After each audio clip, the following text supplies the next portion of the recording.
সবাইকে নমস্কার। আমি সুচরিতা এসেছি আজকে একটা নতুন ভিডিও নিয়ে। আজকের ভিডিওটা ভীষণ ইম্পর্ট্যান্ট, কারণ যারা হোম বেকারস আছে বা যারা বাড়িতে কেক বানায় তাদের এই ভিডিওটা খুবই কাজে আসবে। যারা আমার ফেসবুক পেজে নেই তাদের বলবো, এরকম ক্রিম দিয়ে প্রচুর কাজ আমার ফেসবুক পেজ সুচরিতা কুকবুকে দেওয়া আছে, আপনারা চাইলে সেই পেজটা ভিজিট করতে পারেন। আজকের ভিডিওতে আমি দেখাবো পাইপিং টেকনিক। আমরা যখন ক্রিম নিয়ে কাজ করি তখন আমাদের একটু ভুলভ্রান্তির জন্য আমাদের পুরো কাজটা অনেক খারাপ দেখায়। আজকে আমি তোমাদের দেখাবো যে কিভাবে খুব একটা শাইন এবং পারফেক্ট ক্রিম কাজ করা যায়। তোমরা এখন এই মুহূর্তে আমার কাজটা দেখলে বুঝতেই পারবে যে কাজটা কতটা স্মুথ এবং কতটা শাইন দিচ্ছে। কিন্তু এই ক্রিম দিয়ে কাজ যখন তোমরা বাড়িতে করতে যাও তখন তোমাদের মনে হয় যে ক্রিমটা ফেটে যাচ্ছে, ক্রিমটা ঠিক শাইন দিচ্ছে না এবং যে ফুলগুলো খুব ভালো বা প্রমিনেন্ট হচ্ছে না। এই কাজগুলো করার সময় আমাদের অনেকগুলো পয়েন্ট মাথায় রাখতে হবে। ফার্স্ট, আমরা যেই ক্রিমটা কাজ করছি সেই ক্রিমটা যেন কোনোভাবেই ওভার হুইপড না হয়ে থাকে, মানে আমরা ক্রিমটাকে যেন খুব বেশি সময় ধরে বিট না করি।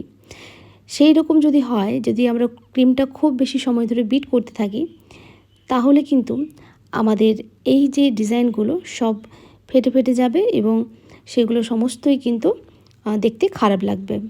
আর ওভার হুইপড হয়ে গেলে ক্রিম খুব টাইট হয়ে যায়। সেই টাইট ক্রিম নিয়ে আমাদের এই ধরনের ফুল করতে অনেক অসুবিধা হয়। তোমরা খেয়াল রাখবে তোমাদের ক্রিম যেন একদম শক্ত না হয়, একটু নরম থাকে।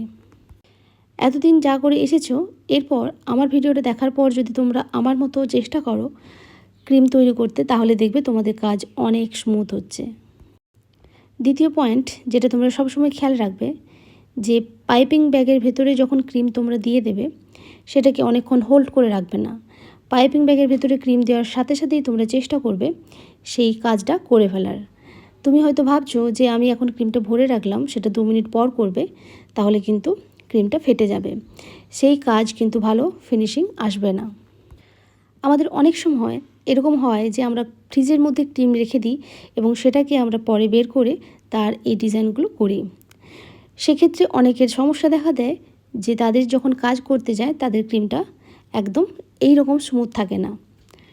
তাদের বলবো তোমরা ফ্রিজ থেকে ক্রিমটা বের করবে এবং সেটাকে স্প্যাচুলার সাহায্যে খুব ভালো করে মেখে নেবে। যদি ক্রিম খুব টাইট হয়ে যায় তোমরা সেখানে লিটল বিট ওয়াটার স্প্রে করতে পারো এবং অবশ্যই খেয়াল রেখো যেন ক্রিমটা খুব স্মুথ হয়ে যায় এবং তারপর তোমরা সেটাকে পাইপিং ব্যাগের ভেতরে দিয়ে সাথে সাথেই কাজটা করে নেওয়ার চেষ্টা করবে। 3 নম্বর পয়েন্ট, যখন তোমরা দেখবে যে তোমরা কোনো কাজ করছো, যতটুকু ক্রিম তোমাদের প্রয়োজন বর্ডার করা বা ফুল করার জন্য ঠিক ততটা ক্রিম তোমরা ফ্রিজ থেকে বের করবে এবং সেটাতে কালার মেশাবে এবং তারপর ইউজ করবে। এক্সট্রা যে ক্রিম সেটা কিন্তু কখনোই বাইরে ফেলে রাখবে না। আর কালার মেশাতে হলে তোমরা ক্রিমের সাথে সবসময় লিকুইড কালার মেশাবে, তাহলে ক্রিমটা কিন্তু খুব ভালো স্মুথ হবে। আমরা যদি জেল অথবা ডাস্ট কালার মেশাই তখন কিন্তু সেই কালার আমাদের ক্রিমের সাথে মিশতে অনেক সময় লেগে যাবে, আমাদের ততক্ষণে আমাদের কাজ কিন্তু অনেকটা খারাপ হয়ে যেতে পারে। সব থেকে লিকুইড কালার বেস্ট ক্রিমের কাজের জন্য। তোমাদের অনেকের মধ্যে এই ধারণা আছে যে এসি রুমের ভিতরে কাজ না করলে হয়তো ক্রিম ভালো কাজ করবে না, গলে যাবে, কিন্তু একদম সেটা সত্যি কথা নয়। আমি এত কাজ করি, আমি কিন্তু নন এসিতেই কাজগুলো করছি। তোমরা দেখলেই বুঝতে পারবে ক্রিম কিন্তু কোনোভাবেই গলে যাচ্ছে না এবং ভিডিও করার দরুন আমাকে অনেকক্ষণ সময় নিয়েই কিন্তু কাজটা করতে হয়েছিল। সুতরাং তোমরা বুঝতে পারছো যে এই কাজগুলো করতে গেলে একটু সঠিক নিয়ম মেনটেন করলেই কিন্তু আমাদের অনেক ভালো কাজ করা যায়। শুধুমাত্র ক্রিম দিয়েই কিন্তু একটা কেক অনেক সুন্দর করা যায়।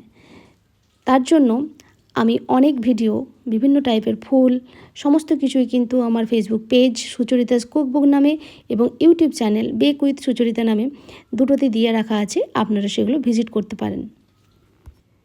আমার মনে হয় সমস্ত ভিডিও যদি আপনারা দেখেন তাহলে কিন্তু একটার পর একটা অনেক কাজ করতে পারবেন। এই ধরনের সমস্ত ভিডিও আমার দেওয়া আছে। ভিডিওটি ভালো লাগলে কিন্তু অবশ্যই শেয়ার করবেন। Thank you so much.